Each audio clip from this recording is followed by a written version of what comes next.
This is Freya from Otherworldly, and today I wanted to take a look at a brand new update of the one of the elements that I use to create these landscapes. They are, sky landscapes, and that's where I do a lot of my shooting, since I often find it frustrating to try and find locations elsewhere in SL, even if there's a lot of gorgeous builds.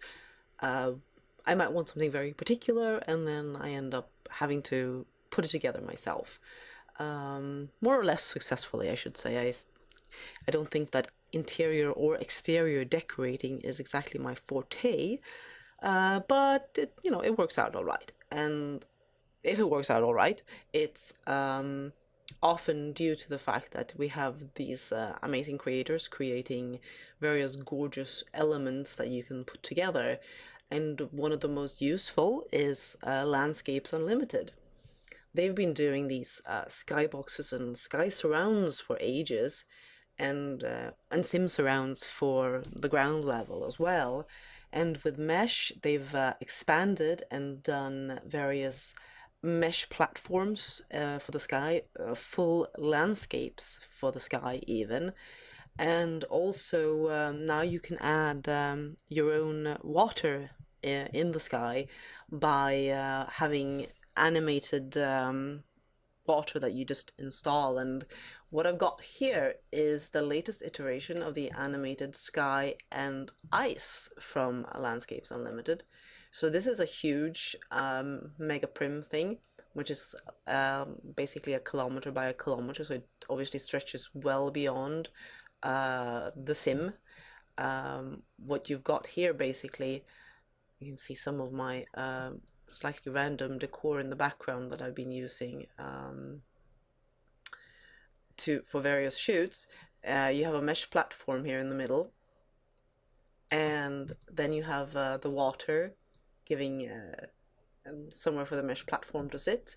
And I've actually surrounded it with one of the ground level surrounds. These all come with 4 seasons, so I set it all to winter to match.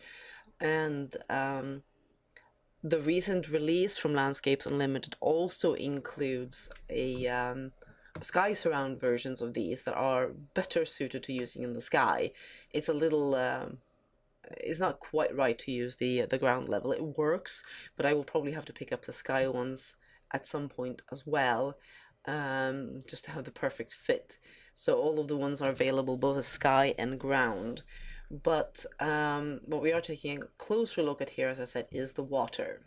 And it came with this HUD. They're all HUD controlled. So I'm going to show you how it works.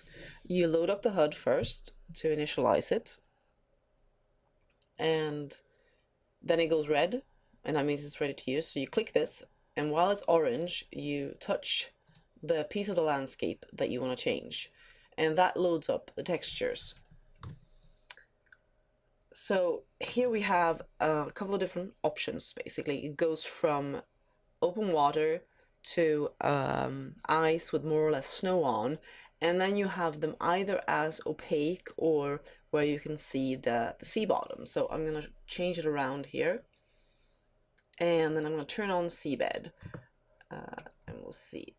You kind of see a little bit of a hint of seabed underneath there, basically.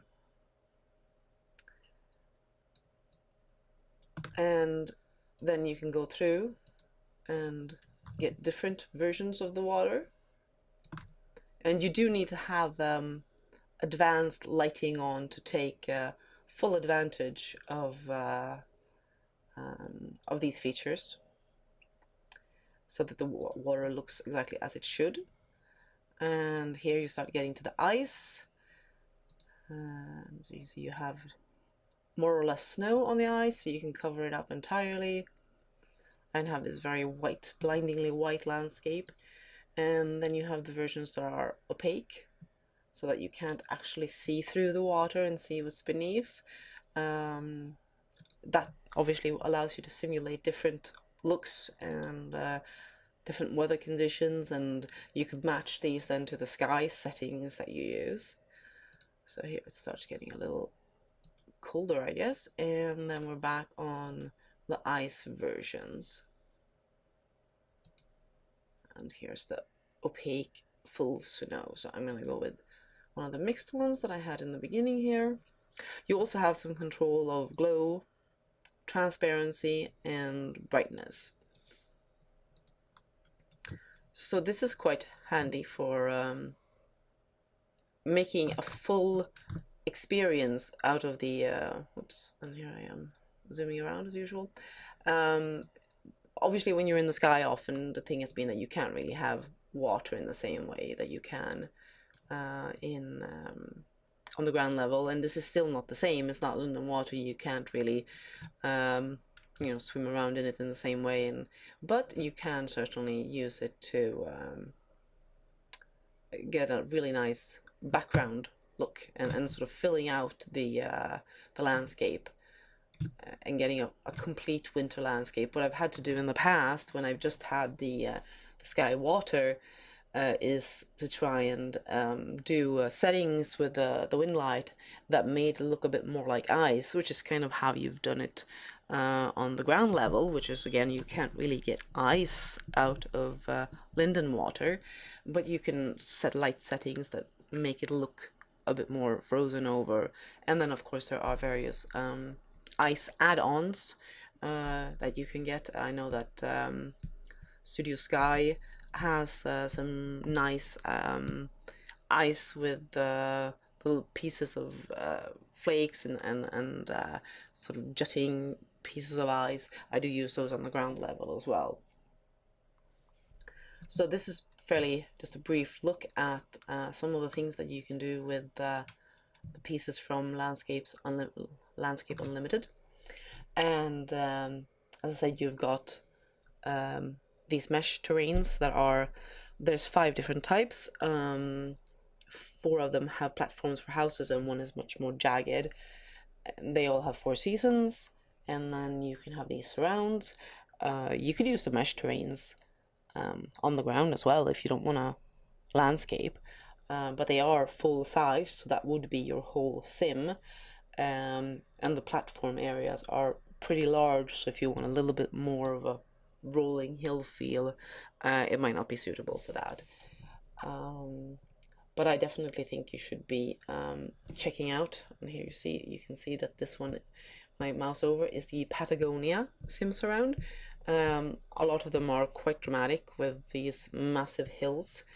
You have some that are more suited to a tropical look, and various versions. And I said, and then you have the full sky landscapes, which are complete mesh landscapes, which you can't really change in any way, and they don't have seasons. So that's exactly, you get the one version. The one I use most out of those is the desert one, because there aren't any others that really simulate a good desert. Those have a problem in that there's not necessarily a lot of flat spaces for building on, but they certainly are great backdrops for photos just sort of on their own. So I think that's about it. And for a bit of a briefer video at looking at some landscaping features, and I might consider doing some more of those and show some of the other setups that I have done, and maybe some new ones that I'll be putting together. So until then.